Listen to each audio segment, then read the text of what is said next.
Glad to have you back. Yes, the program is still Political Spectrum, reaching you live from the beautiful hills of Ibiakuran. And of course, I would like to remind you that this program is live on Facebook and on YouTube.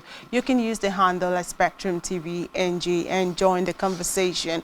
And talking about conversation, it will bother on the aspirations of former Governor Peter Obi, who happened to be the former governor of Anambra State. He has been in office between 17 March 2016, of course, to maybe November, and quite unfortunately he was impeached on February 9th. And then he's someone that has a wealth of experience, someone who a lot of Nigerians feel is the answer to the many crises we have in Nigeria. And when you talk about equity and power returning to the Southeast, a lot of persons are advocating for the person of Peter Obi to fill that gap. And quite in this conversation, we'll be joined, or have been joined, by Tai Emeka Obasi. Of course, he is joining us from Awka, Anambra State capital. He is an ardent follower of former Governor Peter Obi.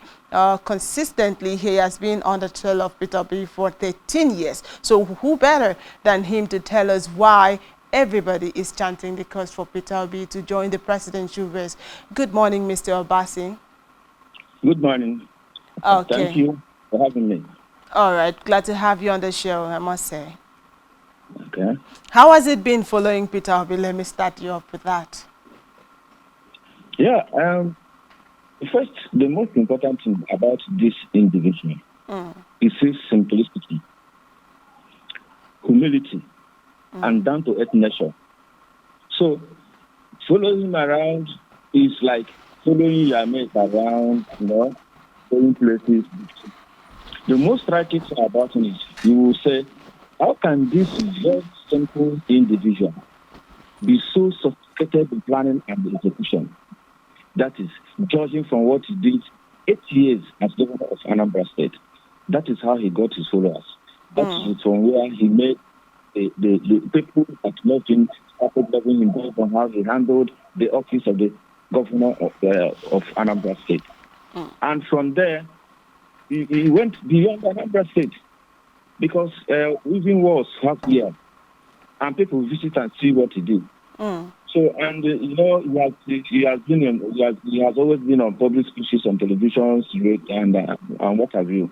So from there, people could see the practicality of the man. This is somebody who you cannot classify as an orator, but from what he's saying, you see the practicality of everything. He's telling the truth from his heart.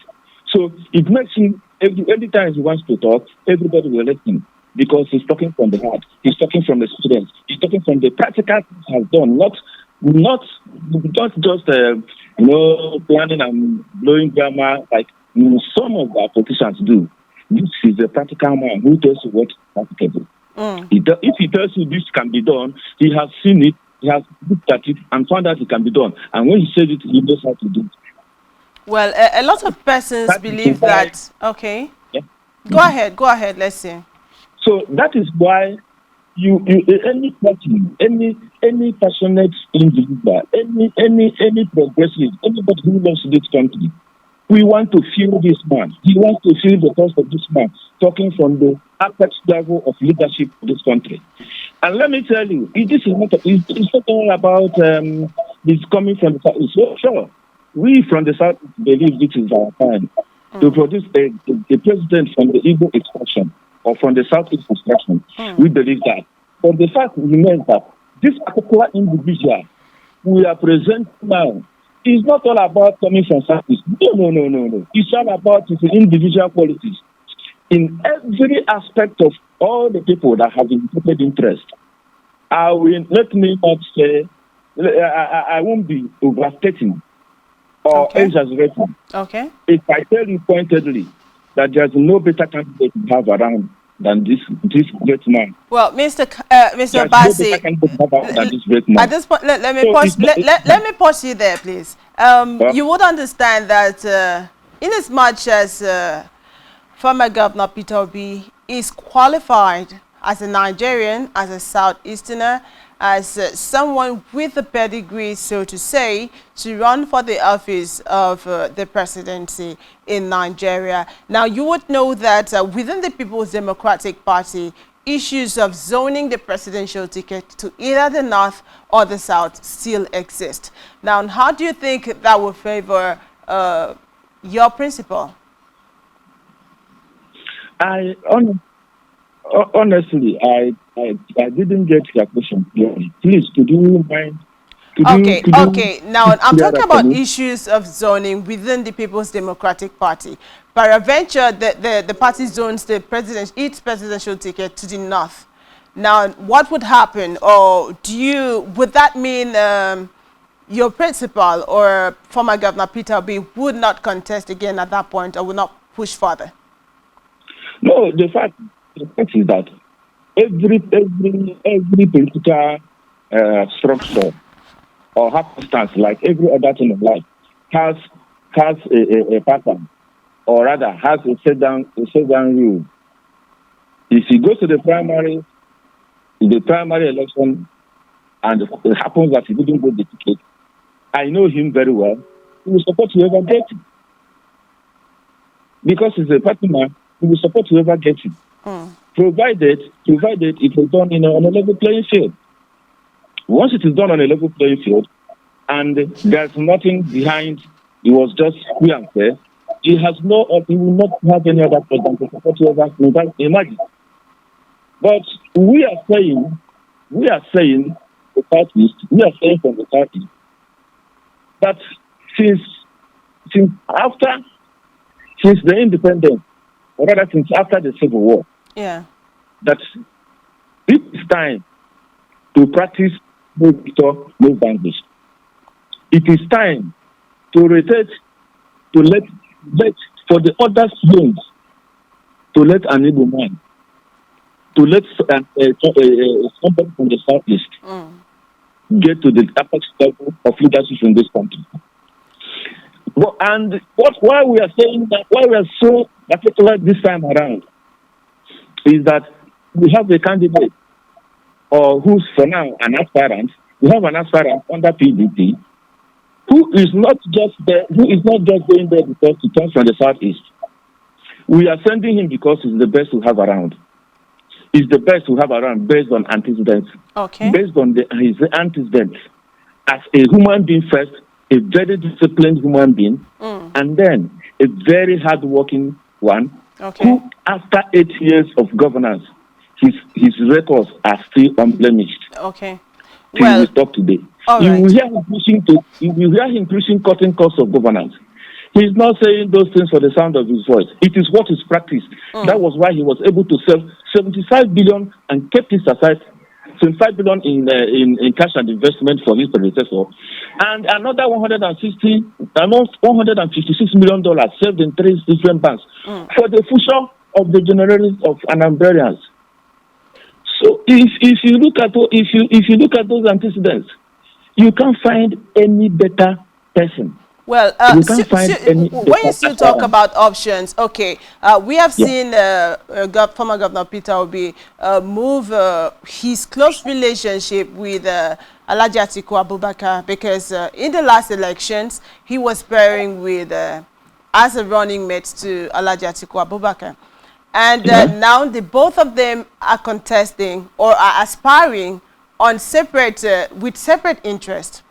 It is possible that if the Southeast, if the People's Democratic Party zones its presidential ticket to the South or the Southeast, as the case may be, that Atiku might be left with 2 options, either Peter Obi or Senator Anyim Pius Anyim. What do you think at that point the former vice president would go for the choice of Peter Obi, if you say so?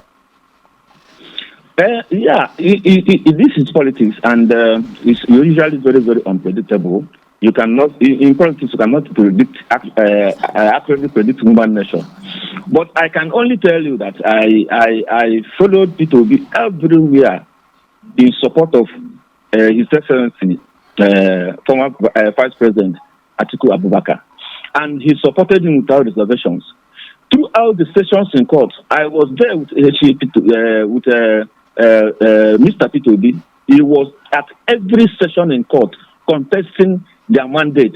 He was at every session in court. I was there too, so it's not nobody was telling me. I was there steadily within every session until the end of the proceedings of the last presidential tribunal, the last presidential election tribunal at the Supreme Court, or rather, at the Appeal Court in Abuja. So he gave him all that support when it was zoned to the north, and the north produced that the presidential candidacy of Atiku Abubakar. It is now left for Atiku himself to reciprocate that level of support. I am not going to predict what he's going to do, like I said. Okay. But I know that His Excellency P2B did not reserve anything in him in supporting Atiku during their joint ticket. Well, we'll put a pause to it right here and get back to you, Mr. Obasi. After the short time out, please stay with us.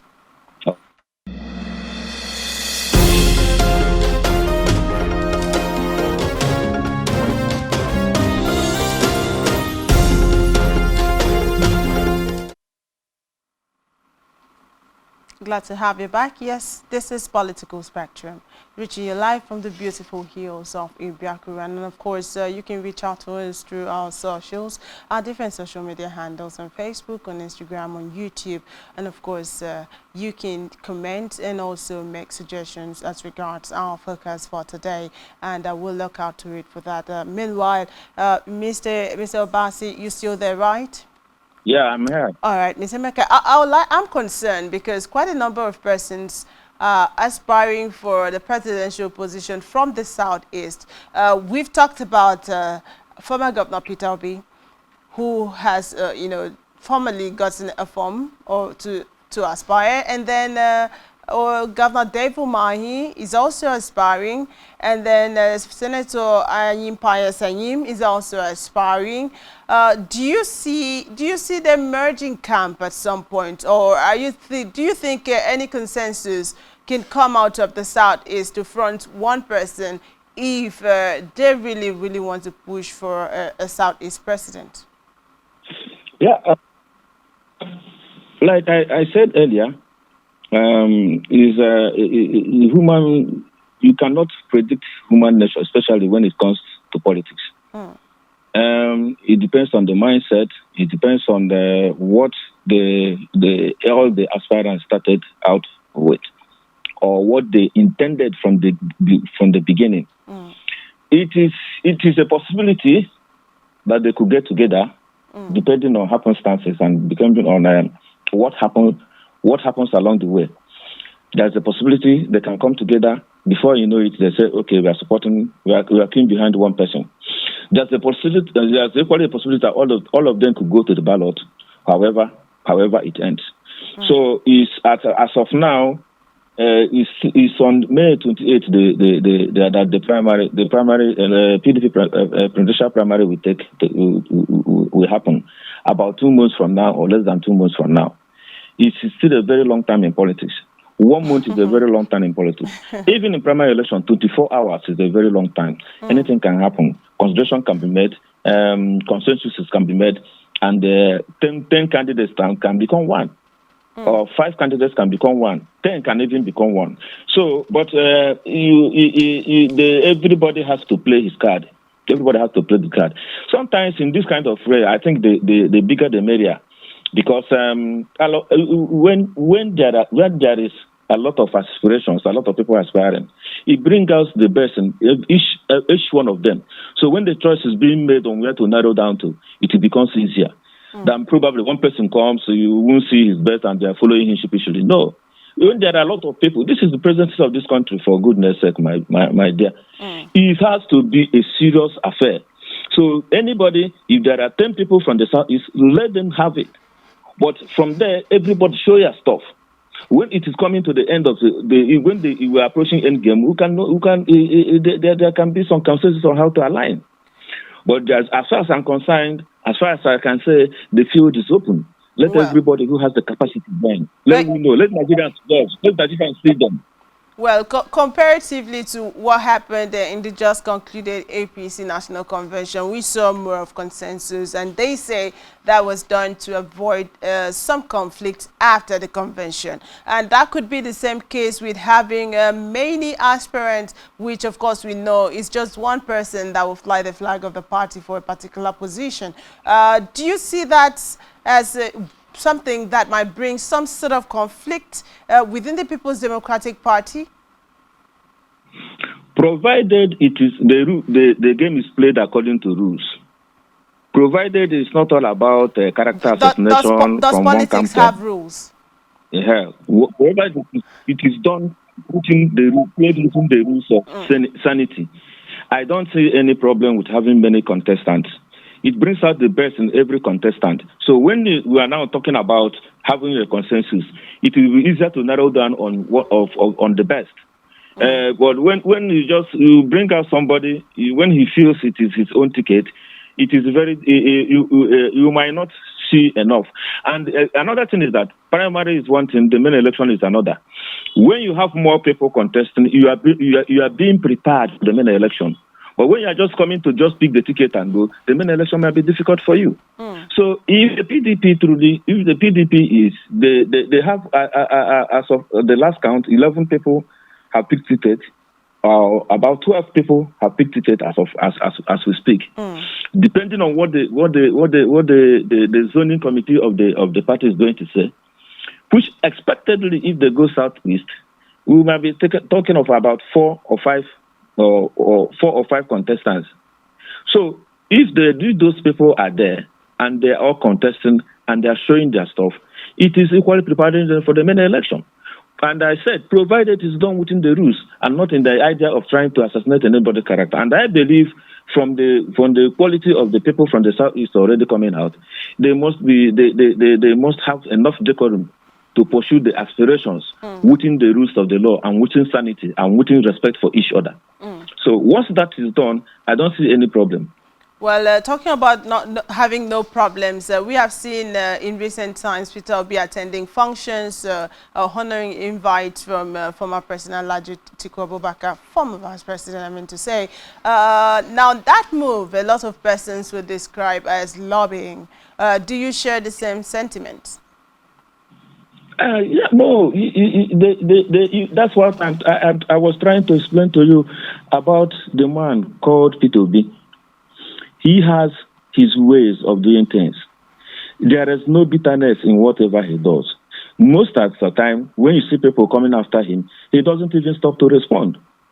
He always tell us, those who are always close by, that the reason why God put your eyes in the front is for you to be moving ahead, not to look back. Okay. That your eyes should be in the front and move ahead. So he is not somebody who does anything with any kind of bitterness. Okay. So if his own boss, yes, his own boss in the past election gives out an invite to him to be at his declaration, he is the kind of person who should go there. It doesn't take anything away from him. The next day he was making his own declaration in Anambra State here in Oka, in Anambra State government house. That's why he made his declaration. The following day after attending. So it is nothing at all. There's nothing to read from there apart from the man, the humble nature of the man we're talking about. Okay. The way he plays it is that nothing should be viewed with bitterness. It is all a game that should be played with smiles. That is him for you. Well, I'm concerned about former President Olusegun Obasanjo's opinion towards candidates or aspirants that said or that supposedly that groups have purchased them nomination forms. He has practically stated that no Nigerian citizen should vote for them, that they are lying. That I know that some words in 2015 when Nigeria really needed change, it was also said that some groups came up to buy forms for the President Muhammadu Buhari, then an aspirant and now the president because he won the elections. I would like to say at this point, What do you make of that? Do you think it's genuine that Nigerian youths who are assumed to be lazy and with the high rate of unemployment in this country, that some young persons will have the money to the tune of 40 million naira to buy nomination forms for aspirants who they do not even know whether or not the person will go past the primary stage? What's your opinion on that? My own is this. If you see anything that is good for you, go for it. And I believe those young Nigerians who contributed money to purchase those forms only believed so strongly that the man they are purchasing the funds with lies the future of the nation. Wait a minute. Do you believe in the first instance that actually, in the real sense of it, Nigerian youth actually bought the form for some of these candidates, for some of these aspirants? I know where you are driving at is that 2 days ago that some young professionals went to the PDP secretariat, Wadada Plaza, to purchase the forms for nomination forms for His Excellency P2B. I think that's where you are driving at. Now, what I'm telling you is, most of us who believe in him, the Nigerians that believe in him, know that this is the right man for the job. And you cannot say somebody is aspiring for something, and if there's something you can give to make sure that it comes out, why can't you contribute? Because what I see from there is that sometimes after electioneering, some of the winners must have spent so much money in campaigning that the first thing they do when they get into office is to try to recoup. That's why most of the times most promises are left unkept. Now, these young people came together and say, this is our way to reduce those money that particular individual will spend when he gets into office. So that what we first immediately he goes in is to start improving on promises made. And since they believe this is the best man for the job, they decided I have to contribute. And let me tell you the honest truth. The honest truth here is that every other Nigerian who believes in somebody's quality should contribute. He should contribute. So that it doesn't mean he will spend all his money, he do everything that when he goes to that. No. Why do we contribute? Why will somebody like me contribute? I will contribute because I know that when that man gets in there, he will bring the change that will make things, make things better. Yes. So no matter whatever business you're in, it will blossom. Well, so that's why some people do what? Some people contribute without looking back. Some people contribute because of the future of their children. Some people contribute because education will be better. Some people contribute because there's chance there will be power and they don't have to be spending so much in production. These are the things. These are the reasons why the people say, if this is meant for only the money bags, this man could not get there. So this is our own contribution to make sure that this man that has every right, that has every ability to restore this nation should get there. I believe that was what those young professionals did in the case of P2B. And I support them 100% because I know who they are contributing for, and I know what he's doing, and I know what they are doing, and I know that when he gets specific. Excuse me. You're specific about former Governor Peter Obi, but relatively, he's not the only person that groups have come up to get form for. So, what do you make of? Listen. Others. No, why I'm being specific about him is because he's the person I know. And I want to explain to you the feeling they have. Those people that did it, the feeling they have. That's why they did it. And if it is the same belief the other people are pursuing, nothing against that. But I want you to also understand that politicians have their ways of doing some money. Give the money behind and they said, let it be that it was this people who purchased the funds. But I'm just thinking about the man I know who is not into that kind of, into kind of business. He hasn't got time Well, to now arrange those kind of generally, yeah. how do you view? Do you believe Nigerian youths would actually, get 40 million naira to buy a nomination form for a politician? It is not. It is something. It is something based on what? Based on what I say. It was not. It's not a mandate. Nobody mandated them. It's just based on a willful way to assist. If some group of people believe that they have the money and they can purchase the form for whoever they wish to support, you can stop them. It's a free world. It's a free nation. We are in democracy. There's nothing in our constitution that says it is wrong. So since it's not going against the constitution, there's nothing wrong in doing that. They can afford the money. Why it is because something wrong with that. They're not saying there's something wrong with that. A lot of persons, maybe perhaps former President Olusegun Obasanjo is of the opinion that they are lying, that they are actually using their money to buy the forms in disguise to say that groups, young people came together to purchase the form for them, maybe to gain some sort of acceptability. Yes, I know where you are going. That was why I was particular. I was trying to be particular based on the man I know. If you are this interview, we are granting now, I am telling you that man I know, who is called Peter Gregory Obi, will not ever go behind and give anybody any dime to go and purchase funds for him. He wouldn't do that. He's not that kind of person. That was why I was being particular on him, because this is the person I know. Okay. Any other person that was purchased on, I don't know. I don't know what happened. That I cannot say what happened. But I am telling you what happened in this case about the man I know. That was why I was being very particular.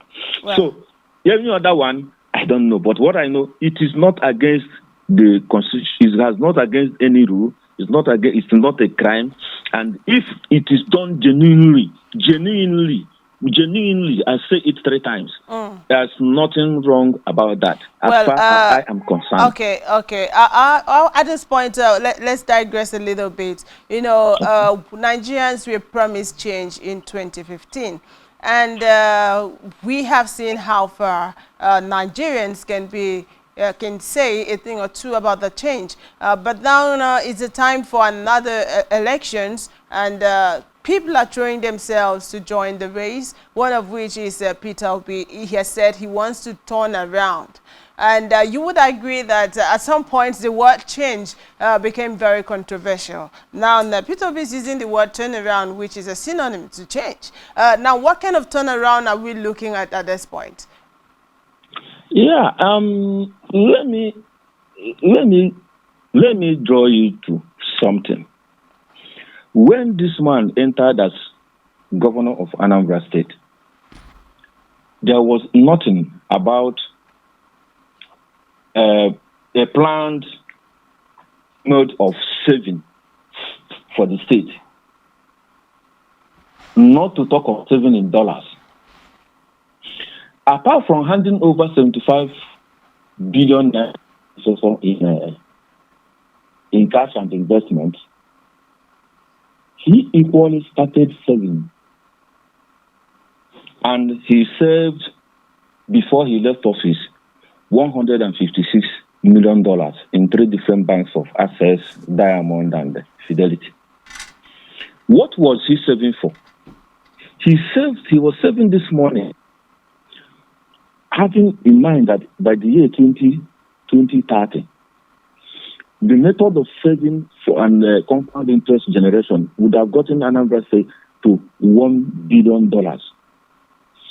That amount would have been used by Anambra State and other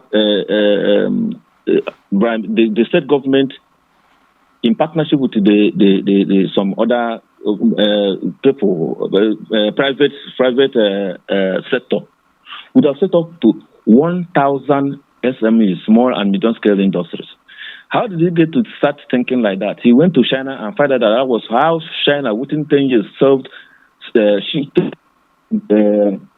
up to over 500 million people out of poverty. Now, it is what has been done before, and it has the future, it has the vision to do that. Unfortunately, it was not continued when he left, but that's not why we are here. That's the story for another day. Well, indeed, story But for another day, because time will fail us. In one yes. minute, So in one sentence, I meant to say, in one what sentence, I say, what would what you I say is, say would be the major turnaround for Peter Obi? Perhaps if he makes it to fly the flag of the PDP. yeah, I wanted to learn. Some of the promises you turn around, you look at his antecedents and history. The history tells you that he has the ability to do that. History tells you that when he says it, he means it. He's not just saying it for saying sake. Well, He's saying it because he knows that he can turn around well, the country. I hope I hope the turnaround is in the positive. Very positive. Now you Well, can't turn. oh, I'd like to say thank you at this point for sharing with Oh my your God. thoughts with us on the show. Thank you very much. I have been speaking with Tai Emeka Obasi from Awka, Anambra State Capital. He is a follower, or has been a follower of Peter Obi for 13 good years. That's over a decade. And he believes that Peter Obi has a chance and has what it takes to turn around, in quote. But he, maybe perhaps he has affirmed that it is for the positive. But we wish them luck on that. That's a show for today. Thank you very much for watching. My name is Otobasi Tom. I'll see you on Monday.